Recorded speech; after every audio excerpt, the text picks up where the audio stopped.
Have you ever asked yourself, what am I really doing each morning when I wake up? Maybe you're like many people jumping into a long list of to-dos the moment your eyes open. You check your phone, make your coffee, turn on the news, and before you know it, you're swept into another busy day. But in all that rush, have you ever stopped even for a second to ask, how am I actually feeling today? I've spent over 60 years on this earth. Most of that time has been immersed in meditation, teaching, and walking alongside many people, some young, some older, but especially those who've crossed into their 30s and beyond. That stage of life when the questions start to shift from success to peace, from how much I've done to how deeply I've lived. And I often say this, don't wait for life to force you to pause. Learn how to pause now. And the best time to start is first thing in the morning. Just 5 simple sentences, whispered to yourself, with presence, with honesty. This isn't a ritual. It's not superstition. It's a quiet moment, a gentle meeting with yourself. You see, we tend to lose ourselves in the rush of life. Our bodies are here, but our minds are elsewhere, worrying about yesterday, fearing what's next. We walk through the day like ghosts in our own lives. But these 5 sentences, they aren't just words. They're a way of calling yourself back home. A soft reminder to come back to this moment, to your breath, to your body, to what is actually here and now. I remember an elderly woman. She must have been in her 70s who once came to see me. She said, "I've heard about meditation and chanting the Buddha's name, but I don't know where to begin. I'm afraid I don't have enough time left or enough knowledge." I smiled and told her, "You don't need to master every sacred text. All you need is to sit quietly in the morning, place your hand on your heart, and speak 5 simple truths to yourself with presence and gratitude. That alone is spiritual practice." And so she did. Every morning, she sat on her wooden chair by the porch, looked up at the sky, placed her hand gently on her chest, and recited the 5 lines slowly, calmly, as if she were speaking to her oldest, dearest friend. Each sentence was a seed of peace, of love, of letting go. The Buddha once taught, "Mind is the forerunner of all things. The mind is their chief. The mind makes them." Which means everything we say, do, or become begins with the mind. So when you plant peaceful intentions in your heart each morning, you are tending to the inner soil. And when the soil is rich, goodness naturally grows. The sad truth is that many of us begin our days in anxiety. We wake up and immediately recall the things we didn't do, the people we haven't called, the mistakes we haven't fixed. And we allow the world outside to define our world inside. But the Buddha reminds us, peace doesn't come from the outside. It rises from a still and awakened heart. So when you take a moment to sit, breathe deeply, and place your hand on your chest to say, "I am grateful for this new day," you're no longer just functioning on autopilot. You become fully human again, a person with awareness, with soul, with choice. Some people ask me, "Master, can 5 simple sentences really change anything?" And I tell them, it's not their simplicity that weakens them, it's what makes them powerful. They're easy to remember, easy to speak, easy to let sink into the heart. But the transformation depends on how you say them, whether you say them with presence, with sincerity, with the belief that every word is planting a seed in your inner garden. Think of a farmer. He doesn't need fanfare. He simply walks out to the soil each morning, bends down, and sows 1 seed at a time with his hands, with his care. And one day, spring arrives.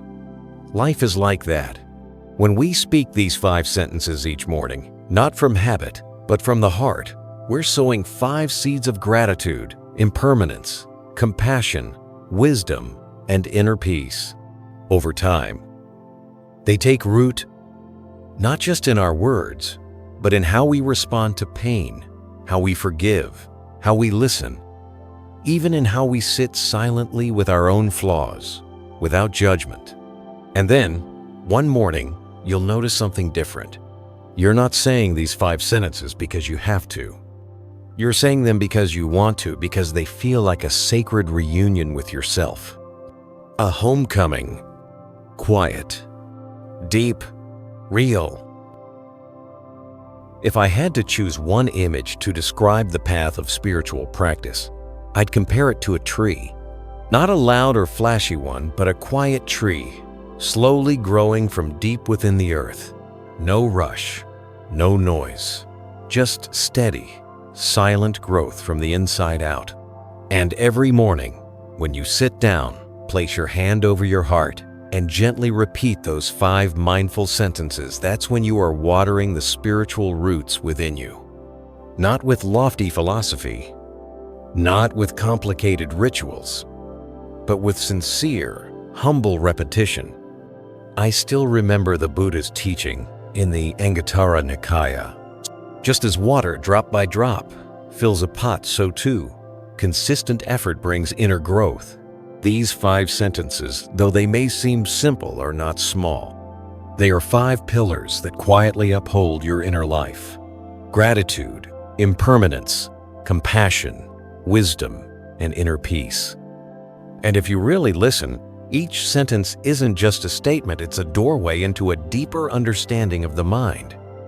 When you say, "I am grateful for this new day," you're not just giving thanks for waking up. You're awakening to the quiet miracle that you are here right now, alive, breathing, witnessing the morning light. Life, in that moment, is a gift. So many of us wake up already burdened. So much left undone. So much to worry about. But if you can pause even briefly just to feel the sunlight, hear the bird song, and notice your own heartbeat, you'll remember, as long as I'm here, I still have the chance to love, to change, to begin again. Gratitude doesn't mean pretending everything is perfect. It means seeing meaning even in the mess. Even in pain, something sacred is being revealed. In the Buddha's 4 Noble Truths, the first truth is dukkha, the truth of suffering. Not to depress us, but to ground us. Because true awakening begins not when we deny life's pain, but when we see it clearly and stay tender. So when you begin the day with gratitude, you're not sugarcoating life. You're bowing to it with open eyes and an open heart. Now, the second sentence, I accept impermanence. This one may sound simple, but it holds the core of the Buddha's enlightenment. Siddhartha attained awakening under the Bodhi tree when he saw, with unshakable clarity, that everything changes. Everything. Our bodies, our feelings, our relationships, even the things we cling to most. Nothing lasts forever. I once met a mother who lost her only son in a tragic accident. For a long time, her grief swallowed everything. But after many months of practice, she came to me and said, I still cry, but now I understand. Things come, things go, and I must learn to love without holding on too tightly. Impermanence doesn't mean we give up. It means we learn to live awake, to love deeply, without clinging, to let go without becoming bitter, to feel pain without becoming it. When understood rightly, impermanence sets us free. Now the third sentence. I cultivate compassion for myself and for others. Many people think compassion is something distant or saintly. But for me, it begins with how you speak to yourself. Have you ever noticed the voice inside your own head? Is it kind? Does it understand you?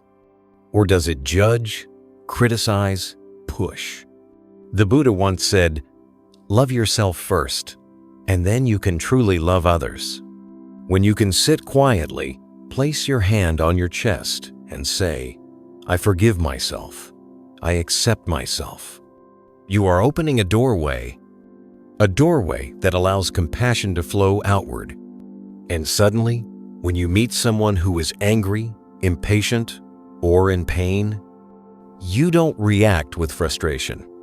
You respond with understanding. They're hurting too, just like I once hurt. Compassion is the extension of wisdom. Now the fourth sentence, I walk the path of wisdom. Please say this one slowly. Wisdom doesn't come from reading more or talking better. It comes from looking deeply into others, into life, and most of all, into yourself. The Buddha never asked us to follow blindly. He said, be a lamp unto yourself. Walking the path of wisdom means asking, why am I angry? Why am I suffering? Why do I keep repeating the same patterns? And having the courage to face the honest answers. Wisdom isn't about feeling superior. It's about living in alignment with clarity, with lightness, and with truth. And the final sentence, I am at peace with myself. Such a gentle phrase, but truly, it's the destination of an entire spiritual life. In the Dhammapada, the Buddha said, even among wealth and power, if your mind is restless, you are not at peace. But if your mind is calm, even a simple life brings deep happiness. Inner peace is when you can sit alone and not feel lonely. When you don't need anyone's approval. When you no longer have anything to prove. And each morning, when you whisper this sentence to yourself, I am at peace with myself, you're not just making a wish. You're making a promise. A vow to protect the sacred stillness inside you, no matter how loud the world gets. You see, these 5 sentences may be simple, but each one is a pillar. Each one is a candle. And every morning you light them again, guiding your mind gently back home. To repeat them is not a mechanical act. It is a daily reunion, a quiet return to yourself with faith, humility, and love. And over time, these words won't just live on your lips. They will shape your presence, soften your heart, and steady your walk. They become your way of being, a peace that speaks even when you're silent. I truly believe if you can walk through life with these 5 sentences as companions, you are walking a powerful path. A path of truth, of compassion, and of inner freedom. I don't know where you are right now in your journey.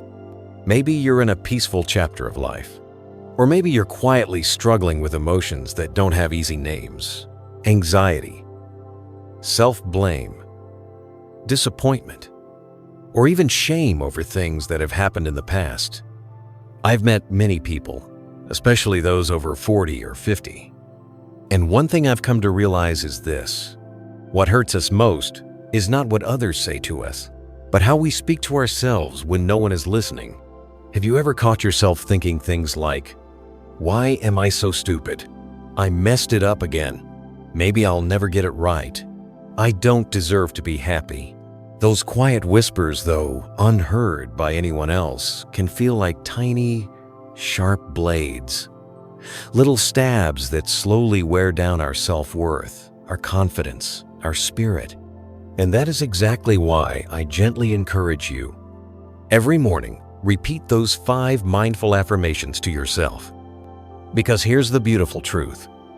When you consistently speak kind, loving words to yourself, the toxic ones begin to fade. They lose their grip, and eventually, they disappear. The Buddha once said, the mind is like a blank cloth. Whatever you impress upon it, that is what it becomes. If you soak it in sorrow, it turns dark. But if you touch it each day with light, it will begin to brighten. I'm not saying those 5 morning sentences will erase all your anxiety overnight. But from my own experience, and from the journeys of many who have walked this path, I know this. Consistency is more powerful than occasional intensity. Each time you say, I am grateful for this new day, you're learning to see life through the eyes of appreciation, Instead of criticism, each time you remind yourself, I accept impermanence, you loosen your grip on control and fear and begin to walk with more flexibility and quiet strength. And when you say, I nurture compassion for myself, you're offering forgiveness not because you were always right, but because you're learning and growing through everything you've been. You see, these affirmations aren't about flattering yourself. They're about pausing the inner violence. They're about choosing to stop hurting yourself with your own thoughts. Because strangely, many of us find it easy to love others, but deeply difficult to love ourselves. I once met an older man who used to run a business for many years. After retiring, he lived alone and quietly wrestled with guilt. He told me, "Teacher, I worked hard my whole life, but now I look back and feel like all I did was make things harder for my family. I don't feel I deserve to rest." I didn't say anything profound. I simply taught him the 5 morning sentences. At first, he laughed and said, "Who am I even talking to?" I told him, "You don't need anyone to hear you. It's enough that you hear yourself." A year later, he came back. His eyes were still tired, his hair still silver, but his voice, his presence was lighter. He told me, "I still live alone, but I'm no longer lonely. Every morning, I know I'm alive, and I know I'm being forgiven." You see, we don't have to be perfect to deserve our own kindness. We only need one thing: to remember that we're still walking the path, and we can choose each step to be more compassionate, more grounded, just like a garden left untended for years. If you begin to water it, care for it each day, the soil comes back to life, the seeds awaken, beauty returns. Your mind is no different. Each mindful affirmation is a seed, and every time you repeat one, you're saying to yourself, I'm no longer living on autopilot. I'm choosing to live with awareness, with love, and with wisdom. You don't need to go far to find the right path. You only need to pause each morning, even for just a moment, and speak gently to your own heart.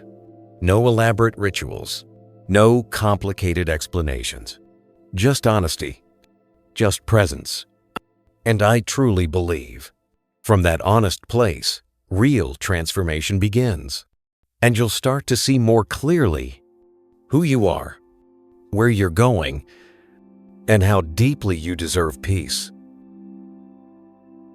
There's something I often say, not just during teachings, but in quiet conversations with close friends. When your mind is at peace, the world around you begins to soften.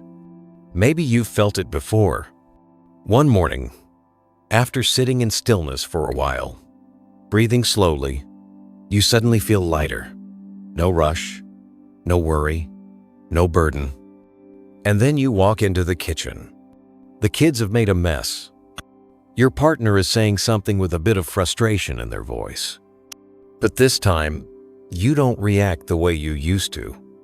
You simply smile, pick up a cloth, gently clear the table, and make a pot of tea. No one says anything, but somehow the air feels lighter. There's no miracle happening except that your mind has calmed, and that calm begins to ripple out. You see, peace is a kind of energy. It's not loud, not flashy, but it's real. And when you nurture peace from within, it begins to flow into your words, your eyes, your gestures, even into your quiet presence. I once met an elderly gentleman in his 72nd. He didn't speak much, but every time he entered the meditation hall, the room seemed to fall into stillness. No one said a word, yet everyone sat straighter, breathed more mindfully, became more aware of the silence. I call that the energy of silent compassion.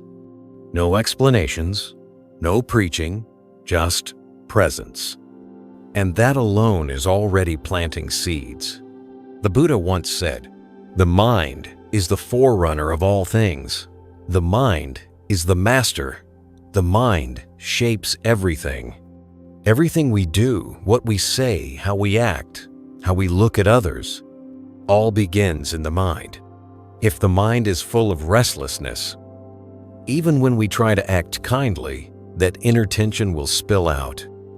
But when the mind is calm, softened by compassion, even in silence, our presence becomes a living prayer for peace. Have you ever noticed, in a family, when just one person can stay grounded, things don't escalate?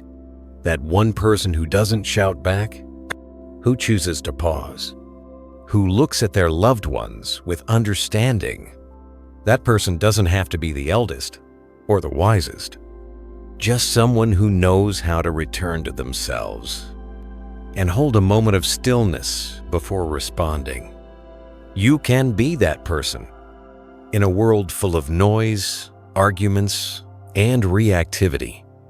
The one who can stay quiet is the strongest.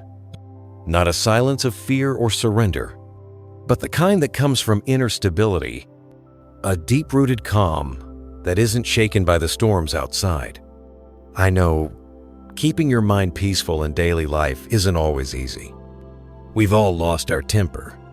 We've all said things we regretted. And that's exactly why we need to practice. Each morning, repeating those 5 mindful affirmations is one simple way to rebuild the roots of peace within. Peace is not something you try to give away. It's something that naturally radiates when your own cup is full.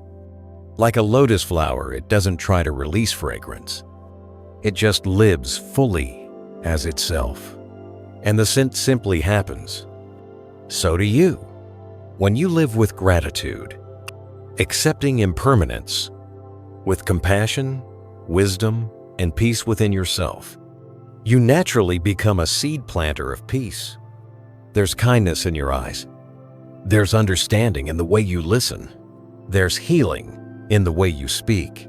And soon, those seeds begin to grow in your children, your coworkers, your partner, even in strangers. I once told a student, you don't have to be the one who changes the world. Just change yourself, and then live in this world with a peaceful heart. That alone will send ripples that reach others. And you know what's beautiful? When you live with peace, people around you will want to feel that peace too. Not because of what you say, but because they can feel it. And what we truly feel is what transforms us. So every morning, whisper those 5 simple lines to yourself.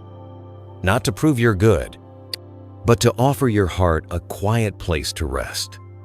And day by day, you'll begin to realize you're no longer just living for yourself. You're becoming someone who plants peace in your family, your community, and in this world that needs it so deeply. Many people, after hearing me share about the 5 mindful affirmations to say each morning, they nod, smile, even get emotional. And then a week later, 2 weeks later, they come back and say, "Teacher, it was so meaningful, but honestly, I forgot all about it." I always smile. I don't scold because I understand. The biggest challenge in spiritual life isn't that we don't know what to do, it's that we struggle to keep doing it. You see, in Buddhism, there's a beautiful concept called mindfulness, the ability to remember and anchor your heart in wholesome things. But the human mind? It's like a monkey jumping from one branch to another, from task to task. So to hold the mind steady is no small thing. That's why I often tell those just starting out, attach the 5 morning affirmations to something you already do every day. Say them while brushing your teeth, while washing your face, or while making that first cup of coffee. It sounds simple, but it's one of the most practical ways to bridge daily life and spiritual practice. Because the truth is, you don't need a meditation room. You don't need bells or incense. You don't even need to go to a temple every day. You just need one moment where you're truly present with yourself. I remember a woman in her early 62nd who called me one cold afternoon. She said, "Teacher, I try saying the 5 affirmations every morning, like you taught. But honestly, it feels awkward, like I'm forcing something that doesn't come naturally." So I asked her, "What's the first thing you usually do in the morning?" She said, "I wash my face." I said, "Then tomorrow when you turn on the water, just say the first line, 'I am grateful for this new day.'" That's it. Don't force anything. Just let it be soft. A month later, she messaged me. "Now, every morning when the water touches my face, I feel something gentle inside me soften too. That sentence, 'I am grateful for this new day,' it doesn't feel like a sentence anymore. It feels like something I truly mean." You see, when you attach something sacred to something familiar, you don't need more time. You just need more awareness. And when a practice becomes consistent and natural, it becomes a spiritual rhythm. Like a farmer rising at the same hour each day, not because anyone tells them to, but because that's what nourishes the land. You too are nurturing something. Each morning, you're planting 5 small seeds in your mind, not just to get it done, but to slowly, gently nourish your inner life. I know, you'll forget sometimes. Some mornings you'll be tired or rushed. But don't blame yourself. And don't give up because you missed a day or two. Spiritual practice doesn't demand perfection. It simply asks, will you come back to it when you've wandered away? The Buddha never said that an enlightened person is someone who never gets angry. He said, the one who knows they are angry and returns to awareness that one is walking the path of mindfulness. So if you forget your morning affirmations and then gently return to them the next day, that's already practice. One of my students once said something beautiful. I don't try to memorize the 5 lines like a checklist. I let them become part of my morning like my coffee or the light through the window. And when I connect them to those moments, they don't feel like a task. They feel like a joy. That made me smile. Because the heart of practice isn't about trying not to forget. It's about weaving it into your life like breath, like footsteps. If you're just starting, maybe choose just one sentence. Just one. Say it while buttoning your shirt. Say it while stirring breakfast. Or even whisper it softly to yourself as you look in the mirror. And then, from one sentence, it will become 2. From 2, 5. And from those 5 lines, you'll find yourself living a different kind of day. More awake, more kind, more steady. You don't need a big beginning. You just need a consistent one. Because as the Buddha said, the great river is made of small drops. In the same way, the path of transformation is built from small actions, done again and again with a full heart. When you first wake up in the morning, what's the very first thing that comes to mind? Is it a long to-do list? Lingering worries from the day before? Or maybe it's the sound of the alarm pulling you out of a sleep you weren't ready to leave? If that sounds like you, you're not alone. Most of us, the moment we open our eyes, are already caught in the current of anxiety, fear, rush, and pressure. And just like that, we start our day carrying an invisible weight on our shoulders. But what if there's another way to begin? A softer way. A more mindful, meaningful way. What if you could start your day with just one simple sentence? I am grateful for this new day. It sounds so simple, doesn't it? But if you truly say it from your heart, if you feel it, it can change the way you move through your entire day. Because that one sentence is a gentle invitation. It invites you back into the present moment. It reminds you, you didn't wake up just to keep running, just to survive. You woke up to live fully, consciously today. In the Anguttara Nikaya, the Buddha once said, "A mindful person lives each day as if it were their last." Not to create fear, but to cultivate appreciation. Because the truth is, how many more mornings like this do any of us really have? Each time you wake up, able to see the light, hear the birds, move your body, you're receiving a gift. And it's not a gift everyone gets. I've sat beside many people in their final moments, and I can tell you something with certainty. Very few regret not accomplishing more, but many regret not living more.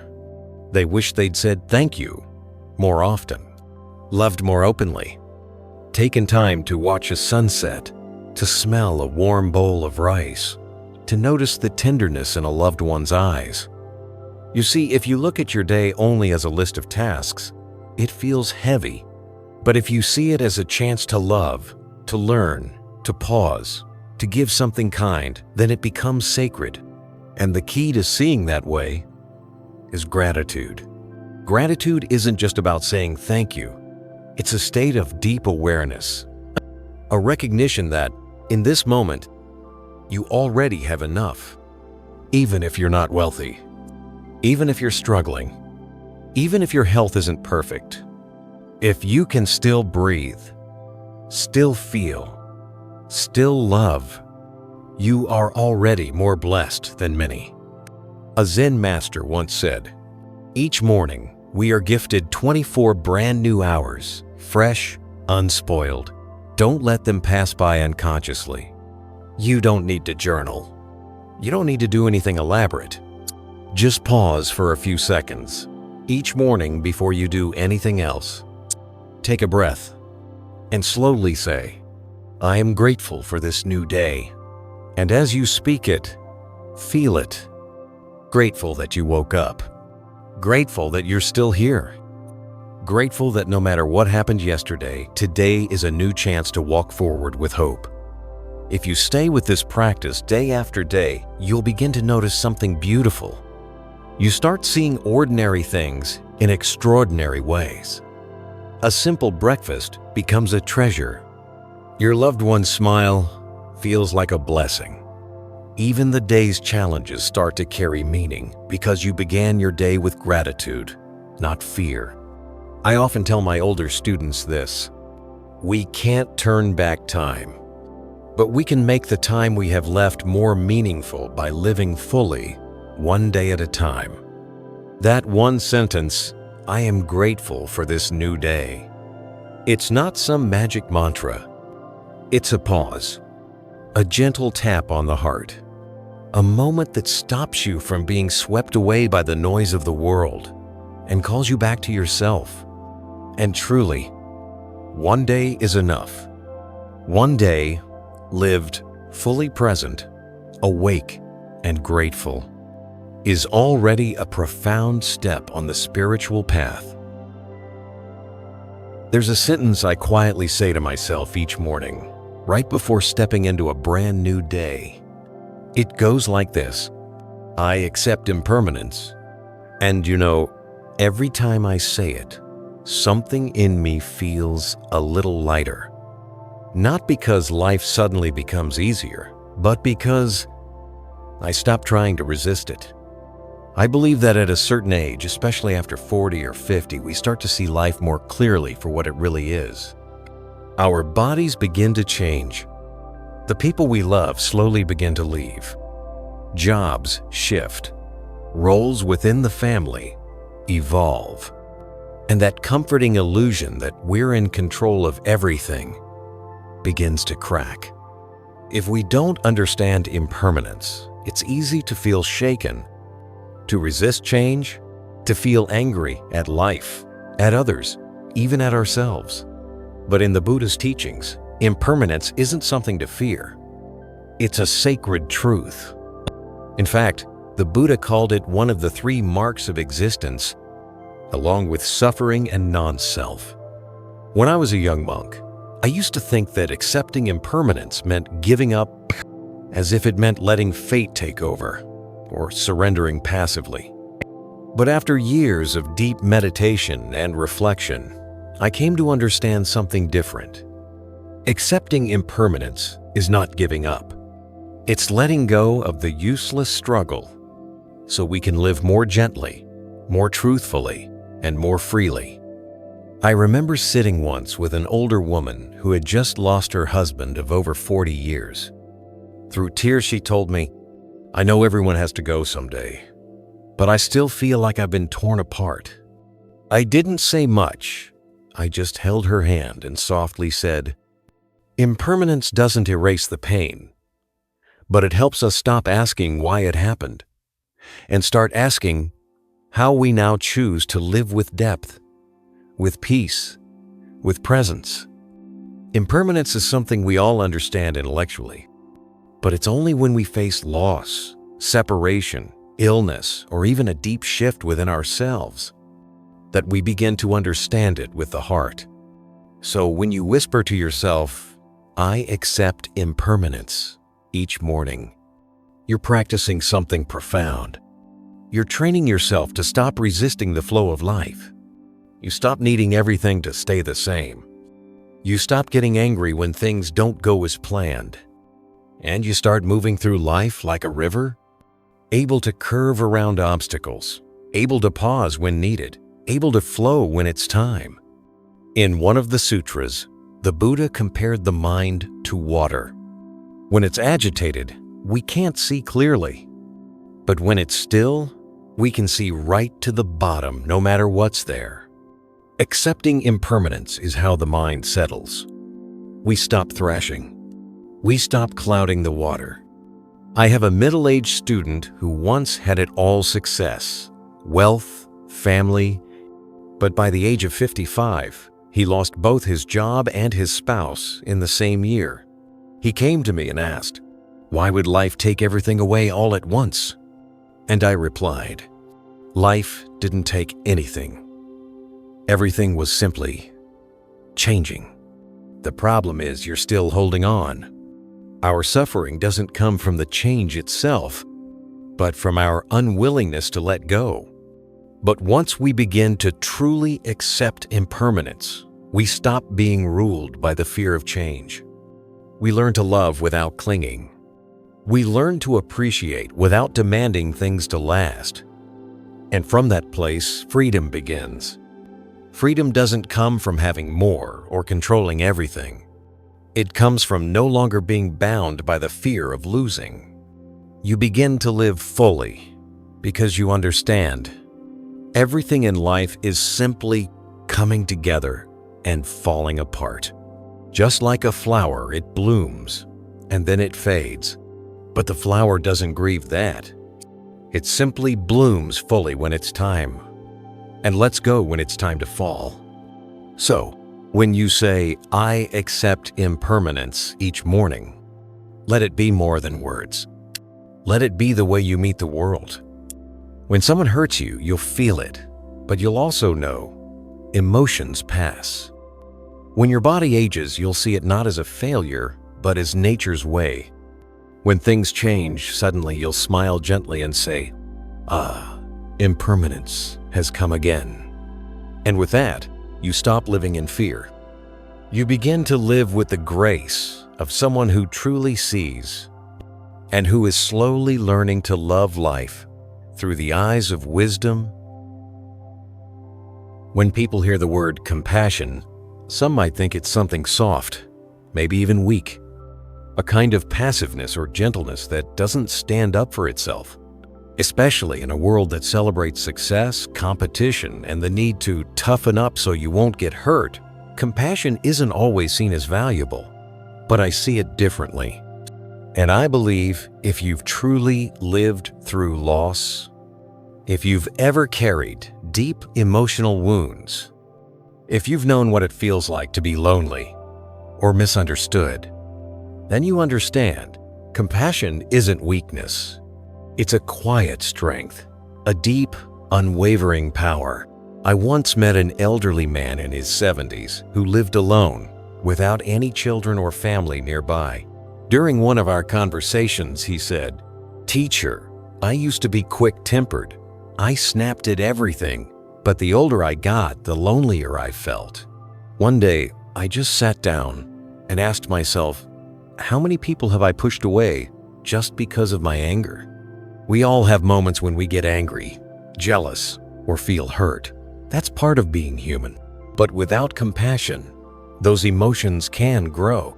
They begin to take up space until they crowd our hearts completely. And in those moments, compassion is no longer a nice idea, it becomes a way out. In the Buddha's teachings, compassion is one of the 4 immeasurables, along with loving kindness, joy, and equanimity. The Buddha never asked us to be passive so that others could walk all over us. He taught us to cultivate compassion as a way to transform suffering, starting with our own. Think about it. Every time you get angry at someone who suffers the most, your heart tightens, your breath shortens, your mind races. It's you who carries the heaviness. But when you truly let go, when you choose to care for someone, not because they deserve it, but because you no longer want to carry that poison inside, that's when healing begins. A woman in her 60s once told me her story. She had been estranged from her sister for 10 years over a bitter dispute about property. They hadn't spoken or seen each other in all that time. But during a short meditation retreat, she was guided to practice compassion, and she decided to write a letter. Not to seek justice, not to reopen the argument, but simply to say, "Sister, even though we may never see each other again, I still wish you peace." She told me, "Teacher, the moment I sent that letter, something inside me unraveled. I didn't need a reply. I just knew I had forgiven." You see, compassion doesn't make you weaker. It makes you freer. Compassion doesn't mean forgetting what happened. It means no longer letting what happened control your soul. The Buddha once said, "Hatred does not cease by hatred. Hatred ceases only through love. This is an eternal law." And I know it's not easy to live that way, especially when you've been hurt, judged, or carry wounds from your past, maybe from childhood, a failed relationship, or even from family members who let you down. But trust me, compassion is the only thing that can touch those wounds without making them bleed again. It doesn't hurt anyone, and it doesn't make you weak. In fact, it's what allows you to walk through anger, shame, and regret, and still have room in your heart to breathe. I often tell my older students, the older we get, the more we should learn to forgive, not because others deserve it, but because when time is short, we deserve to live lightly. So if each morning you can sit quietly and say to yourself, "Today, I choose to nurture compassion toward myself and toward others," then you are planting an energy that can change your entire day. It can even begin to heal relationships you thought were beyond repair, because compassion is a gift you give to others. But the first person it sets free is you. Of the 5 morning affirmations I whisper to myself each day, there's one that I hold especially close. Not because it sounds more beautiful than the others, but because it reminds me that I'm here not just to exist, but to understand. The words are simple. I am walking the path of wisdom. It may sound easy to say, but if you truly live by that phrase every single day, you begin to see life with different eyes. Not the eyes of judgment, not the eyes of surface-level thinking, but the kind of eyes that see deeply. Because wisdom in the Buddhist sense isn't about education. It's not about degrees or reading hundreds of spiritual books. Wisdom is the ability to look at something and see its true nature. One time, I asked an older student of mine, "If you see someone who's angry, how would you respond?" He said, "I'd try to reason with them, help them see they're wrong." I nodded, then gently asked, "But can you see what might be behind that anger?" He paused, then quietly said, "Maybe a wound that hasn't healed?" Exactly. Wisdom isn't just about seeing what is happening. It's about seeing why. When you begin to see life that way, something shifts. You stop just reacting to people's behavior and begin to notice the pain behind their words. You stop labeling your own failures and begin to discover the hidden lessons tucked inside them. That's living wisdom. It's not borrowed from books or teachers. It comes from experience, from stillness, from listening deeply to yourself and to life. You know, the Buddha never asked anyone to follow him blindly. He said, "Do not believe something just because it is written in a sacred book or spoken by someone older. Experience it. Look deeply. Realize the truth for yourself."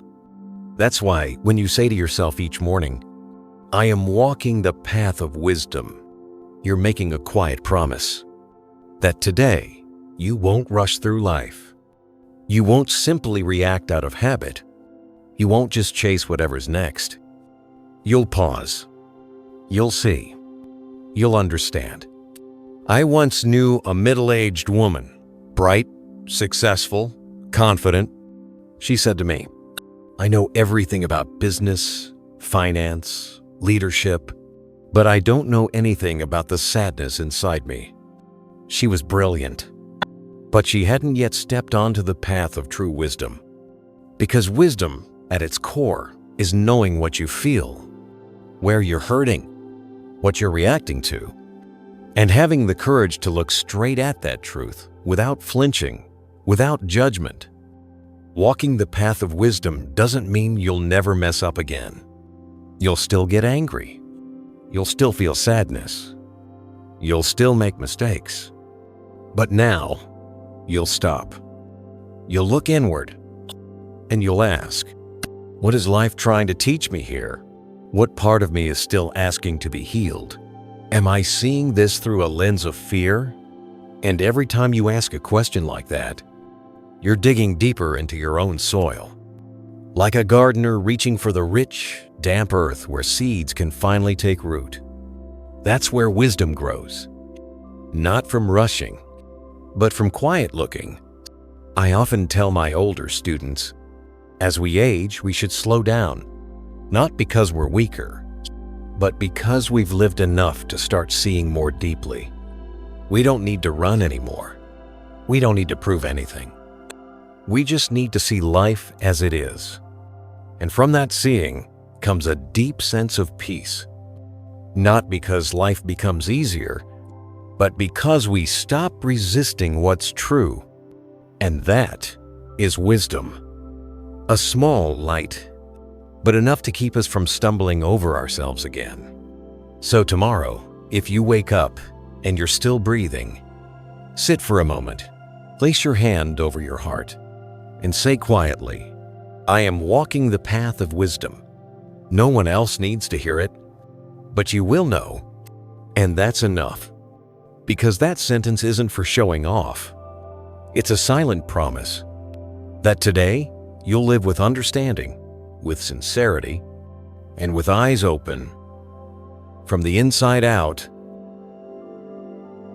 of everything we spend our lives chasing, money, success, health, love, there's something deeper that we all quietly long for. Peace, a place for the heart to finally rest, a gentle sense of ease, a moment of stillness. And that's why when you say to yourself the words, "I am at peace with myself," you're not just saying something poetic. You're turning a key, one that opens the door to true calm. Because I've seen it when the mind is at peace, the body follows. And when the mind is in chaos, even if your body is sitting in the most peaceful place on earth, your heart still feels like it's caught in a storm. I once sat with an elderly woman in her 70s. She lived in the quiet countryside. Her children were grown. She lacked nothing in terms of comfort or care. But in her eyes, there was a quiet restlessness. She told me, "Teacher, I don't understand it. No one is hurting me, but inside, I feel so uneasy, like something isn't settled. I gently asked her, "Have you taken time each day to sit with yourself?"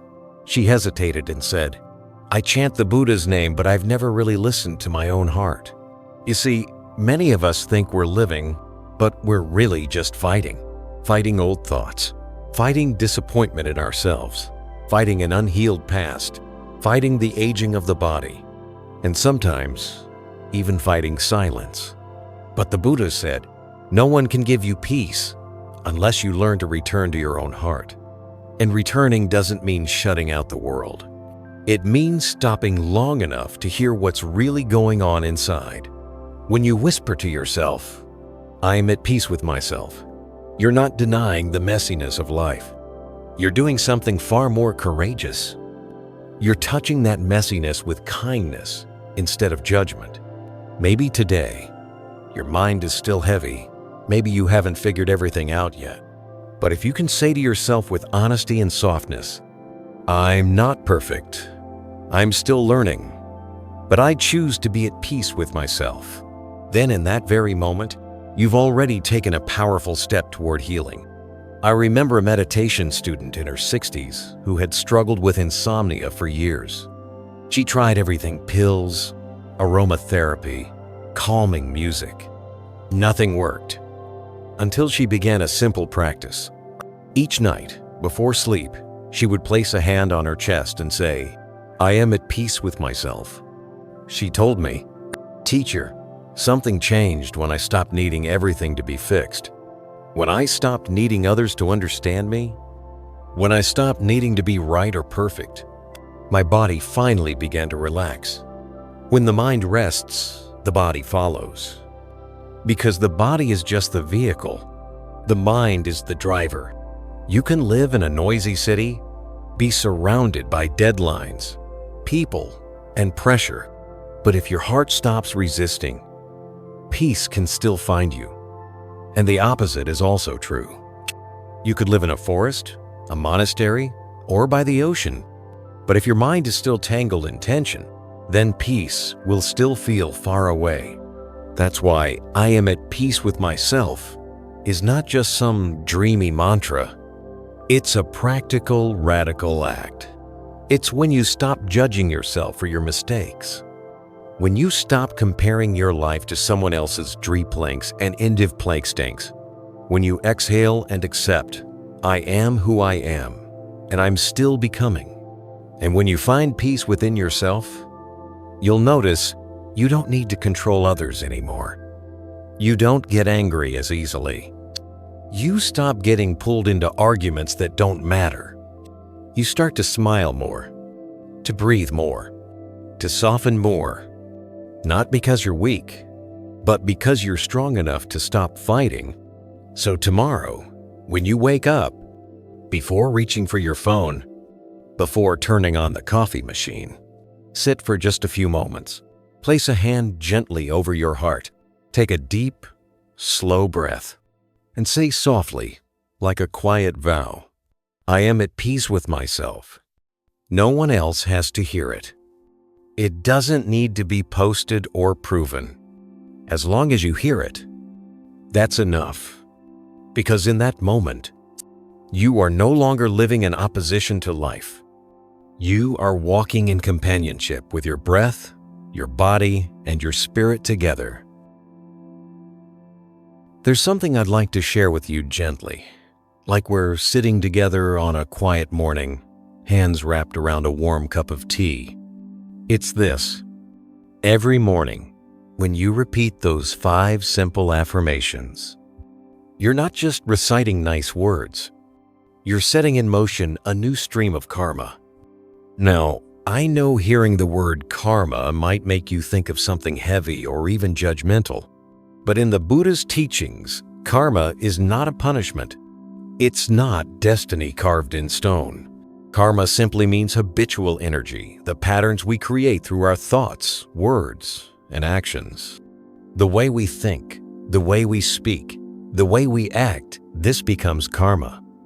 And the most powerful truth is, karma isn't fixed. It can be shifted, transformed in every moment. So when you sit down in the morning, take a soft breath and whisper to yourself, I am grateful for this new day. You're not just thinking positively. You're redirecting the flow of karmic energy in your mind. You're choosing to begin your day not from fear or frustration, but from appreciation. And from that place, a new kind of karma quietly begins. Have you noticed how most of our reactions happen out of habit? Someone says something rude, we instantly feel hurt or angry. Something doesn't go our way, we grumble, blame, complain. These reactions, unless we shine awareness on them, become recycled karma, an old loop of unconscious suffering.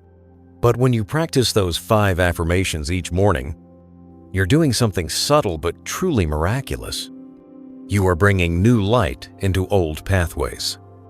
I once guided a middle-aged student who used to say, I've always had a short temper.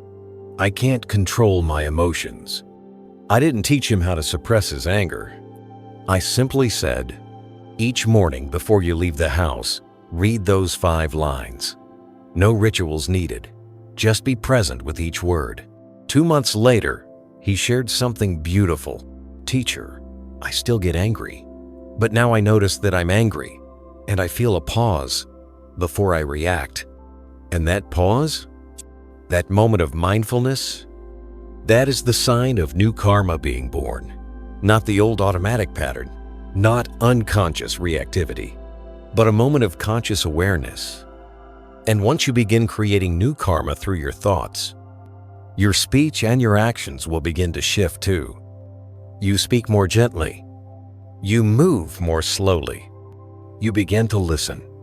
You begin to stop before you react. Someone once asked me, Teacher, is this really enough to undo all the bad karma I've accumulated? I smiled. The Buddha once said, even a single drop of water can overflow the cup if it's the last drop. In the same way, even a single drop of light can begin to dissolve the darkness if you nourish it long enough. Karma is not fate carved into stone. Karma is soil, and your awareness is the seed. If each morning you plant seeds of kindness, gratitude, and wisdom, in time, your karmic garden will begin to bloom. And those blossoms won't necessarily look like wealth or success. They'll look like this: waking up and realizing your heart feels lighter, facing someone who once hurt you and feeling no more anger, looking into the mirror and smiling because you finally feel whole. These moments are signs that a new stream of karma is flowing.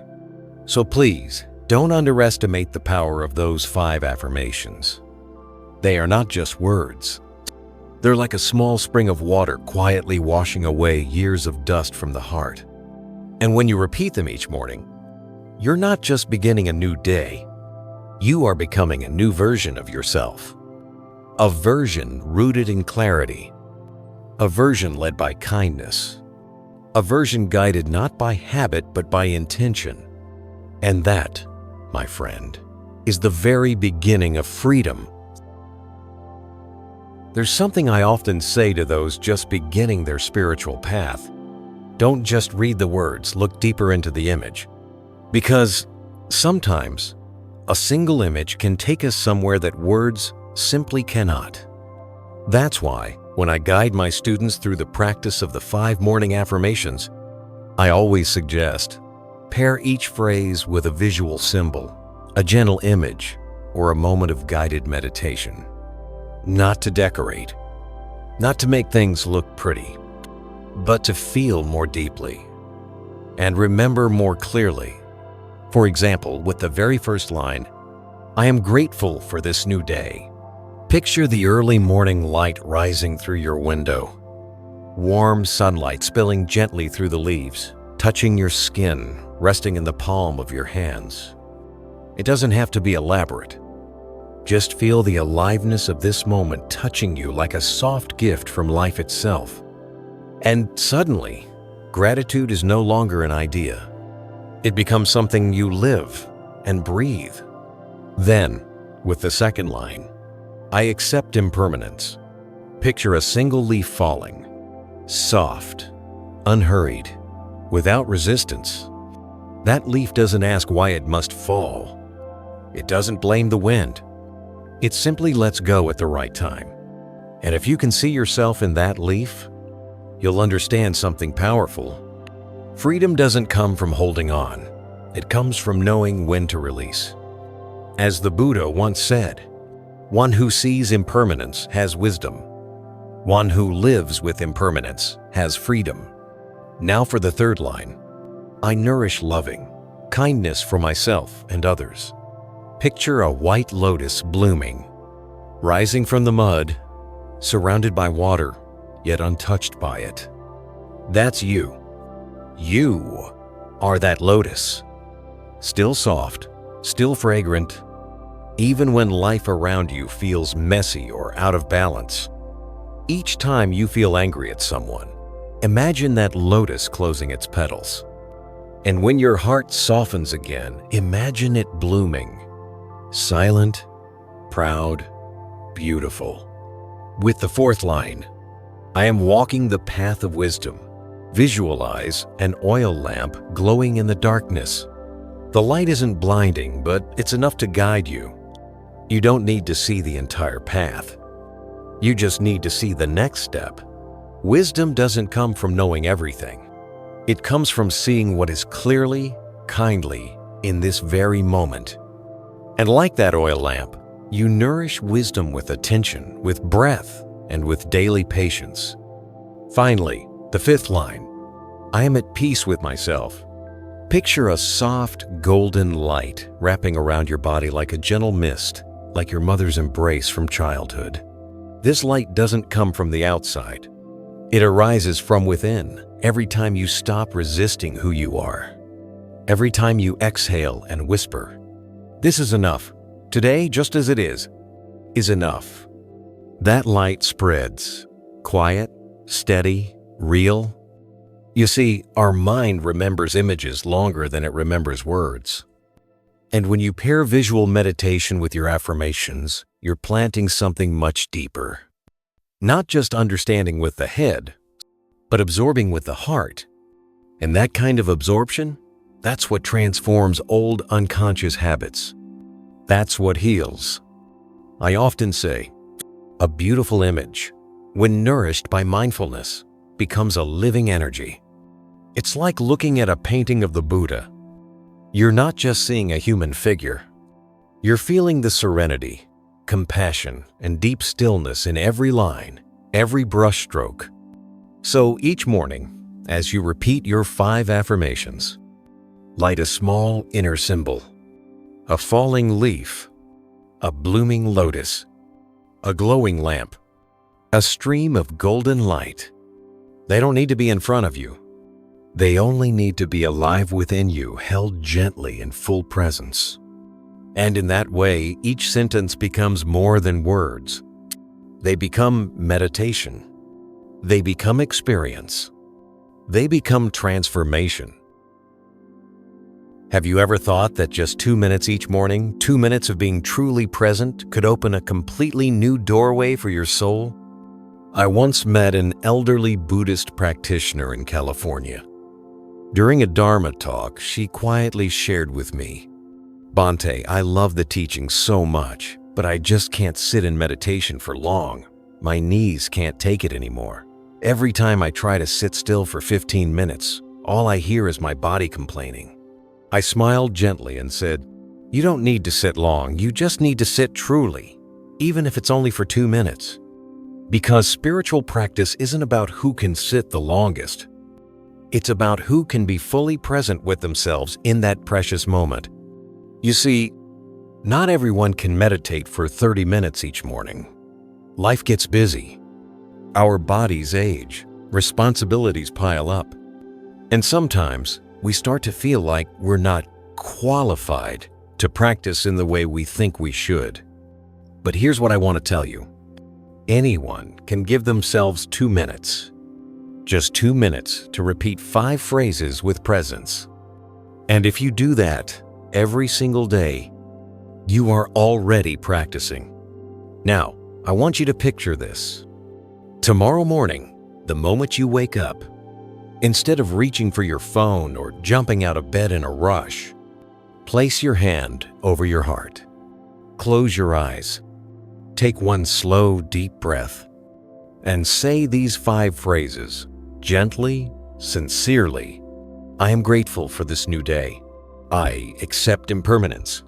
I nourish loving kindness. I am walking the path of wisdom. I am at peace with myself. Just 2 minutes. But if you speak those words slowly, with intention, as if your heart were truly listening, you are touching the very root of Buddhist practice, awareness. The Buddha never told us how long we must sit each day. He taught us to be present with mindfulness, whatever we're doing. And sometimes, 2 mindful minutes is more powerful than 30 distracted ones. I remember a man who once visited my temple. He worked in finance, busy, driven city life. He said, "Bhante, I'm no monk, but every morning before I leave the house, I stand in front of the mirror, close my eyes, and say those 5 phrases. I've done it without fail for over 6 months now." I asked him, "Has anything changed?" He replied, "So much. I still get stressed. I still get angry sometimes, but my mind doesn't spiral the way it used to. I see my emotions come and go now. I'm not pulled under by them anymore. Starting the day with those 5 lines gives me a strong foundation to walk into the world." Have you ever felt that? Just a bit of stillness in the morning, a breath of clarity, a moment of calm. Sometimes that's enough to soften an entire day. You don't have to be a monk. You just have to be human and truly present with yourself, even if it's just 2 minutes. And when you do that every day, you're planting good seeds. You're forming a new habit. You're creating new karma. You're walking a new path. The Dharma isn't far away. It's not hidden in a forest or locked away in a monastery. It's right there, in those 2 quiet minutes each morning, when you sit down and speak to your own heart with kindness. So tomorrow, try it. You don't need anything fancy. Just this. Stop. Breathe. Speak those 5 phrases with your whole heart. And then, just notice. Is your mind a little calmer? Is your face a little softer? Did your day begin with gratitude instead of rush? If yes, then you're walking the right path. And if not, you're still learning. And that too is practice. People often come to me and ask, "Bhante, I've read the books, listened to the talks, tried to practice, but why haven't I changed all that much?" And I just smile because I understand. No one climbs a mountain with one single step. Everything meaningful in life begins with something very small. So small, in fact, that we often overlook it or brush it aside. Let me offer you this image. If a single drop of water falls just once, it leaves no mark. But if that drop falls again and again in the same place day after day, year after year, it can carve through solid rock. Your mind is no different. Transformation rarely comes from one flash of awakening. It comes from small acts done repeatedly, with love and mindfulness. And that's exactly why the 5 simple morning phrases hold such quiet power. Think about it. If every day you tell yourself, "I am grateful for this new day. I accept impermanence. I nourish loving kindness. I walk the path of wisdom. I am at peace with myself," and you say it from your heart, not as a memorized chant, but as a whisper from your soul, then slowly, those words begin to lay a foundation beneath your spiritual life. One Buddhist practitioner once said to me, "Bhante, I used to think that to practice meant doing something huge or heroic, but now I see it's the small, loving things done over and over that are truly transforming me." And I couldn't agree more. Because Buddhism doesn't sell us miracles. It invites us to live deeply, even with the most ordinary things. In the Anguttara Nikaya, the Buddha said, "The mind becomes shaped by what it repeatedly thinks and does." If you constantly dwell in negativity, your mind becomes clouded. If you repeatedly return to kindness, your mind becomes clear and bright. That's it. There's no magic, just the steady truth of cause and effect. So when you choose to repeat these 5 phrases each day, you're not just saying nice things. You're planting a very real kind of seed inside your consciousness. And like any seed, it needs time. It needs patience. It needs love. It needs to be watered regularly. When was the last time you cared for a plant? You know, it doesn't grow overnight. You water it, and in a way, you're saying to it, "Hey, I still care about you." Your heart needs the same kind of care every single day. Some wounds we carry have been there for years, even decades. They don't disappear after a single Dharma talk, or a weekend retreat, or even one deep meditation. But if you stay consistent, gently repeating one small, wholesome action, day by day, that wound begins to soften. And one day you'll notice you didn't react the way you used to. You didn't hurt as much. You didn't stay angry like before. That's change. It's not loud, but it's real. I'm not here to tell you to do something grand. I'm simply inviting you to start with one small thing, just 5 gentle sentences each morning, spoken to yourself, with presence. Let it become your quiet ritual, a daily act of soul tending.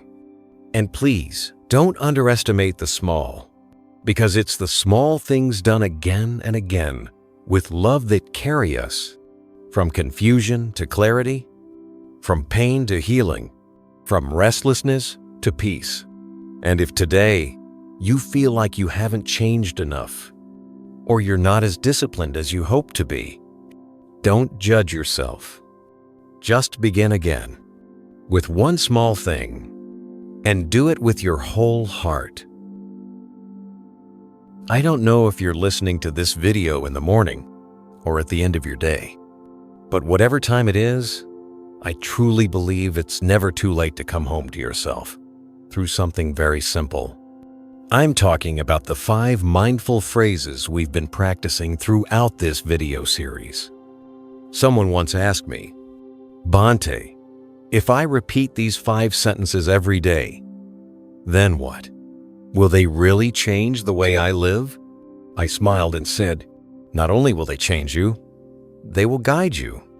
Because when you say something with sincerity, when you're fully present day after day, those words stop being just words. They become sacred reminders. Have you ever heard a phrase that made your heart stop for a moment? That opened your eyes in a way nothing else could? Just one line, yet it felt like it was speaking directly to your soul. In the spiritual path, those kinds of reminders are more precious than gold, because they bring us back to what matters. I remember an older woman in her 62nd once came to see me. She told me about all the sadness she had lived through, losing her husband, being distant from her children, and carrying unhealed wounds from a childhood that had never known safety. But one day, she began a simple morning practice. She placed her hand on her heart and whispered, "I am grateful for this new day. I accept impermanence. I nourish loving kindness. I walk the path of wisdom. I am at peace with myself." And she told me, "At first, I just said the words. It felt like nothing. But strangely, the more I said them, the calmer my heart became. Over time, they felt like signposts guiding me through my day." You see, our minds are forgetful. We wake up already, spinning news, phones, tasks, things we didn't finish yesterday. The mind runs like a wild horse. But if you begin the day with an anchor, with one clear reminder, your entire day shifts. I believe the Buddha isn't far away. The Buddha is present in every moment we live with awareness, compassion, and clarity. And these 5 phrases, if you turn them into a daily habit, can lead you back to the Buddha within you. You know, Americans often say, words matter. But in Buddhism, we don't only care about the words, we care about the heart behind the words. If you repeat these 5 lines with doubt or distraction, they're just sounds. But if you speak them from the heart, they become right speech words with the power to heal and transform. Someone who reminds themselves each morning, "I walk the path of wisdom," will eventually find, in moments of anger or fear, that they remember those words, and instead of reacting, they choose to pause and look deeper. That's how small reminders lead to big, lasting changes. Dear friend, life is short. We don't need endless theories to live in peace. We just need a few truths repeated in the right way, with a mindful heart. That's why I believe, if you keep practicing these 5 phrases, they won't stay just habits. They'll become mantras for your soul.